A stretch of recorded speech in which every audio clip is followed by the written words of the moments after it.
Hello and welcome back to Dental Basics with me, Dr. Parvati Raghavan. In this part 2, we will look into nerve impulse generation and conduction in detail. As always, let us first take a look at the topics that will be covered in this video.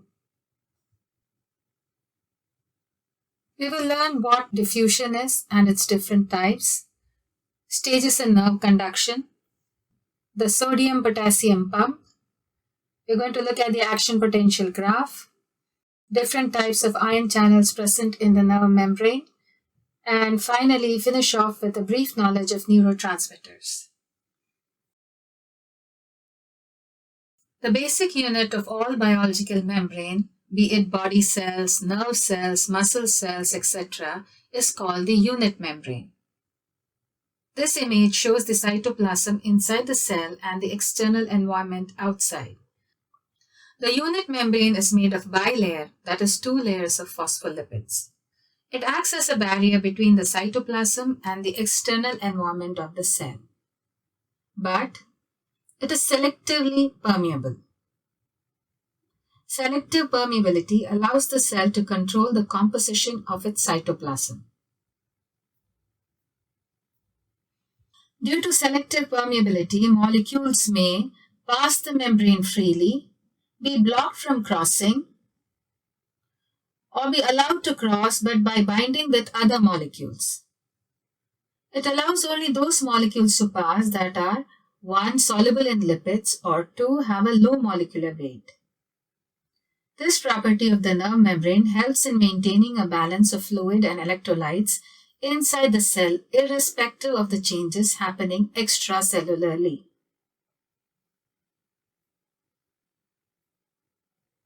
On the left is a cross-section of an axon showing the intracellular fluid and the extracellular fluid. In between both these fluids is the nerve membrane. ECF and ICF have highly different concentrations of various substances like sodium ions, potassium ions, chloride ions, and many negatively charged molecules, that is, anions. Also hormones, glucose, oxygen, carbon dioxide, amino acids, drugs, urea, etc. Sodium and potassium are positively charged ions. Chloride and some proteins are negatively charged. All these ions cross the cell membrane influenced by diffusion and electric fields. Let us first find out what diffusion is.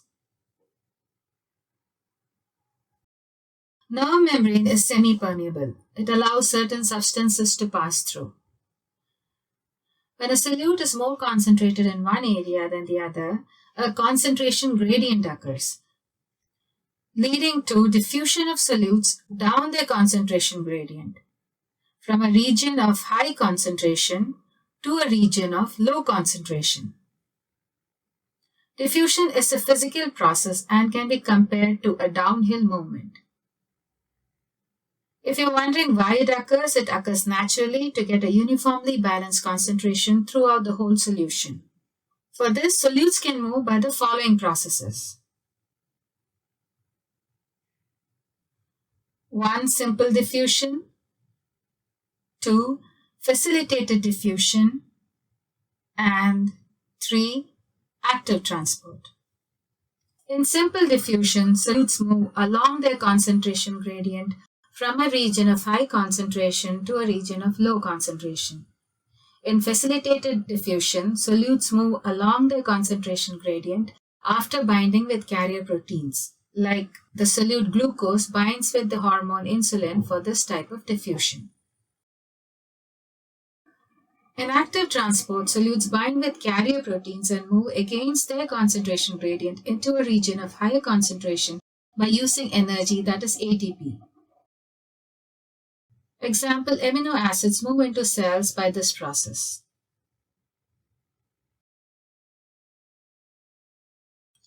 ECF and ICF have highly different concentration of various substances. Normally, at rest, there are more sodium and chloride ions extracellularly.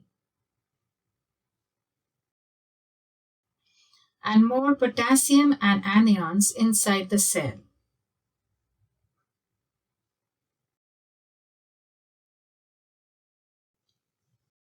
All this makes the nerve membrane relatively positive outside and negative inside.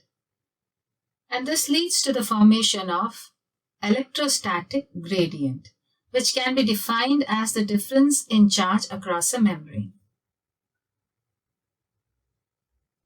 This electrostatic gradient develops because the nerve membrane is 1. Slightly permeable to sodium ions, 2. Impermeable to negatively charged anions,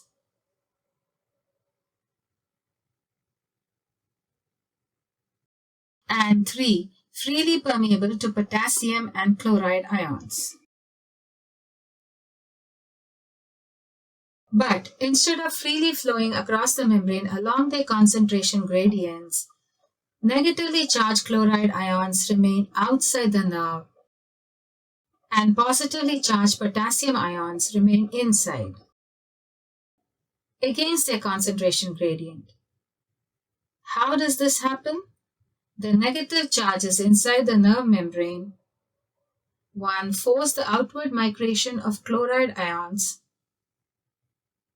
Chloride ions are pushed out. 2. They restrain the positively charged potassium ions to remain inside by electrostatic attraction.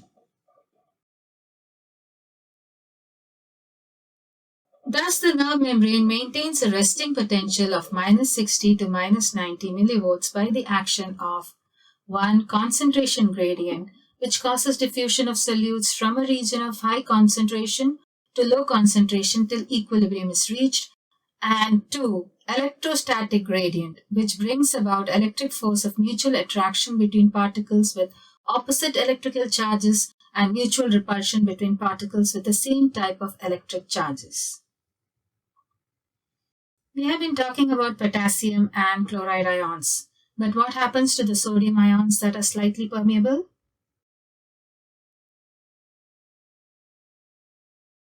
Both sodium and potassium occur in hydrated forms in our body. Nerve is negatively charged inside and the nerve membrane has water-filled channels that are partly occluded. The hydrated sodium ions are too large to cross the water-filled membrane channels, while the hydrated potassium ions pass freely. When the membrane channels open, hydrated sodium ions pass in freely, causing depolarization of the nerve. Depolarization can be defined as loss of difference in charge between the inside and the outside. The membrane channels are specific for sodium ions and potassium ions.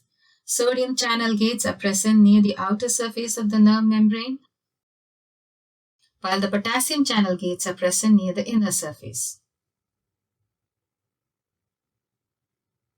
Since the nerve membrane is present between the ECF and ICF and both have different concentration of ions, it creates an electric potential difference, that is energy due to collection of positive and negative charges. At rest, the nerve membrane has an electric resistance, which is 50 times greater than on both sides. This prevents the passage of ions down their concentration gradient. But when a nerve impulse passes, its electrical conductivity increases around 100 times, which then allows passage of sodium and potassium ions along their concentration gradient. Stimulus leads to generation of an impulse. The first segment depolarizes. A new electrical equilibrium is produced in 1, which generates local currents that start flowing to resting segment 2. As a result, 2 gets depolarized and 1 returns to resting stage. This 2 then sets up local currents in the adjacent segment number 3. Now 2 returns to resting stage and 3 is depolarized. Thus, the entire process continues once again segment by segment along the entire length of the nerve. The resting nerve membrane is impermeable to sodium ions.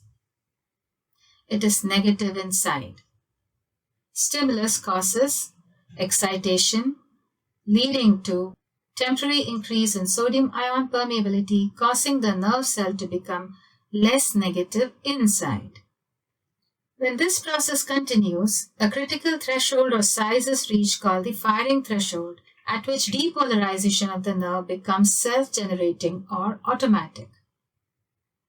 This leads to a rapid influx of sodium ions through activated sodium ion channels, creating an action potential of approximately plus 40 millivolts. By the end of this process, the nerve membrane becomes impermeable to sodium ions and they are not allowed to get in. But the high permeability of potassium ions leads to its inward movement along the concentration gradient. This quickly repolarizes the nerve, making it negative inside once again. Stages in nerve conduction are resting potential, depolarization, repolarization, leading back to resting state. Stimulus causes depolarization, which has two stages, slow and rapid.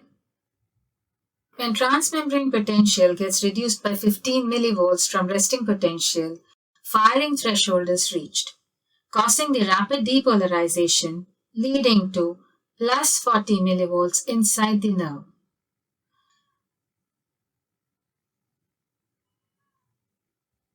This stage is followed by repolarization. Here first there is absolute refractory period where the nerve cannot respond to another stimulus, followed by relative refractory period where the initiation of a second action potential is inhibited but not impossible. After these two periods, the nerve reaches back to the resting stage potential of minus 60 to minus 90 millivolts. From stimulus application to repolarization, time taken is just 1 millisecond. The movement of the impulse is always forwards. Why not backwards? Well, that is due to the unexcitable refractory periods. Refractory means stubborn. The sodium ion channels have a refractory period following activation during which they cannot open again. This ensures that the action potential moves forward in a specific direction along the nerve length. During this refractory period, a slight excess of sodium ions remain inside and a slight excess of potassium ions move to the extracellular fluid. The nerve becomes a lot more negative or hypernegative inside and is said to be hyperpolarized. This causes the sodium-potassium pump to get activated to get back to resting potential. The pump has three effects. 1. It makes sodium ion concentration high outside. 2. Potassium ion concentration high inside. And ICF negative with respect to ECF, leading to resting potential.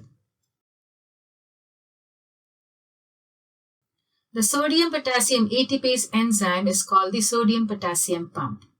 It is a specialized transport protein with binding sites for both sodium ions and potassium ions.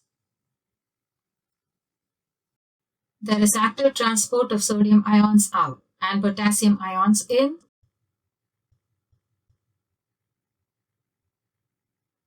For every 2 potassium ions pumped in, 3 sodium ions are pumped out. This retains the relative negativity inside the nerve. Potassium is the main intracellular ion for all types of cells. It is the most abundant cation in the intracellular fluid. Potassium ions along with sodium ions regulate the water balance and the acid-base balance in the blood and tissues. This active transport of sodium ions and potassium ions into and out of the cells is crucial for nerve function. Isn't it interesting that both elements, sodium and potassium, are metals? Coming back to impulses, they are transmitted along the axon in the form of action potential. Action potential is the rapid rise and subsequent fall of voltage, that is the energy due to movement of electric charges. Action potential reverses the voltage across a nerve membrane. You can see in this cross-section of an axon the intracellular side becoming relatively positive to the outside. This reversal is short-lasting and the axon quickly gets back to its resting stage. Let us now understand these terms in an action potential graph. Y-axis, X-axis, voltage in millivolts and time in milliseconds. At -70, nerve is in resting stage. When stimulus is applied, the voltage rapidly rises, then falls, giving rise to an action potential. Depolarization, repolarization, hyperpolarization, and back to resting stage. Sodium ions move in, potassium ions move out. When hyperpolarized, the neuron stays in a refractory period for about 2 milliseconds. This is the threshold potential. Below it are two subthreshold stimuli. Subthreshold stimuli do not cause nerve excitation. Here we are going to look at the ionic changes taking place during each of these stages. During the initial stage of depolarization, the voltage-gated sodium ion channels open, causing the sodium ions to rush in. Later, these channels start to close and voltage-gated potassium ion channels begin to open.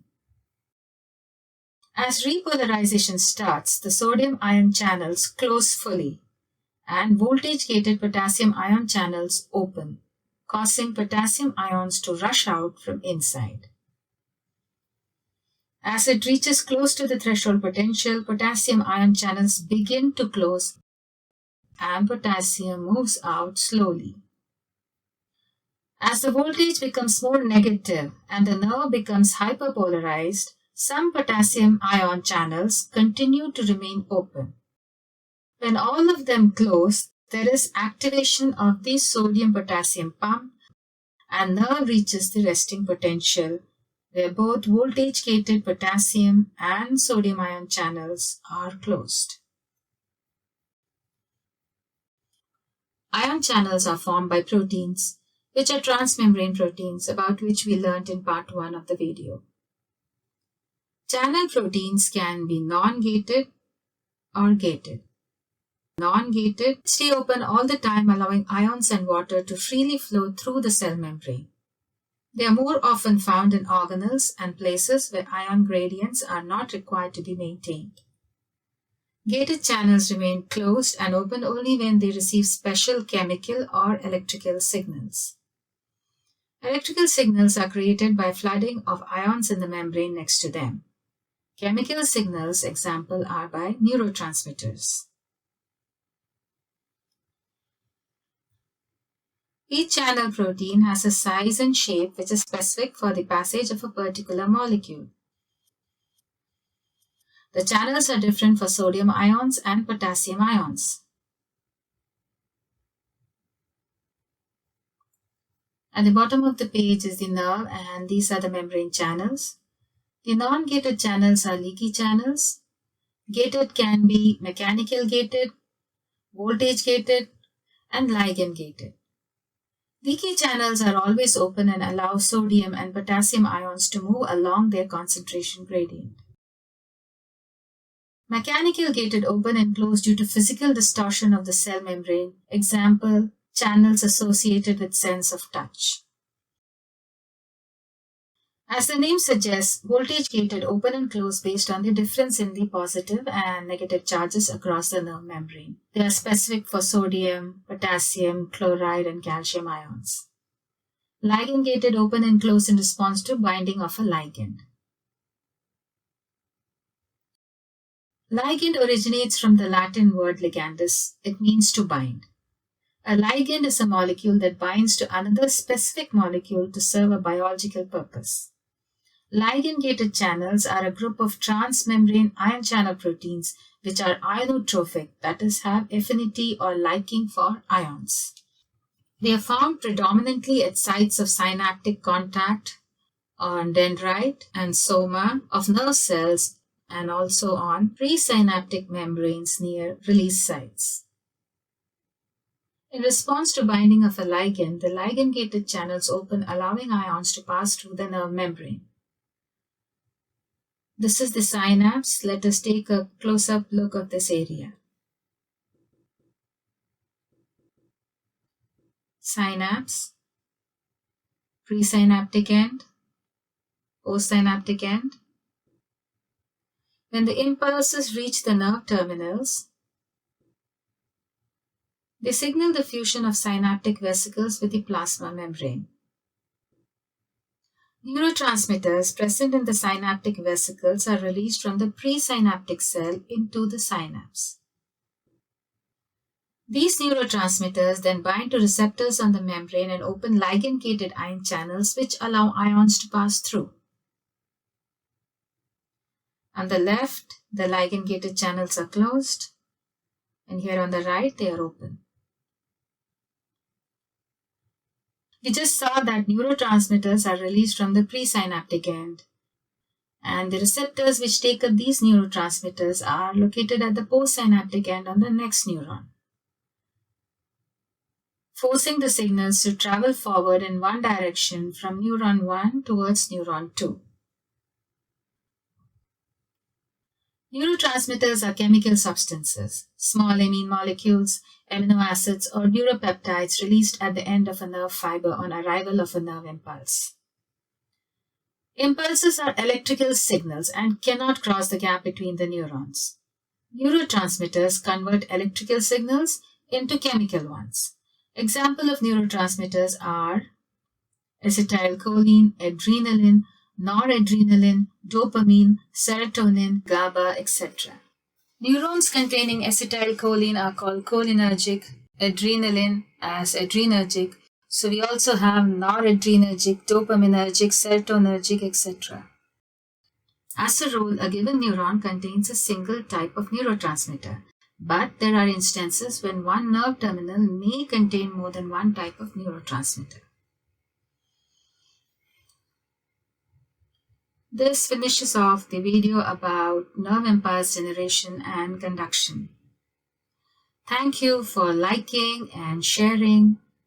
Remember to press on the like button below and subscribe.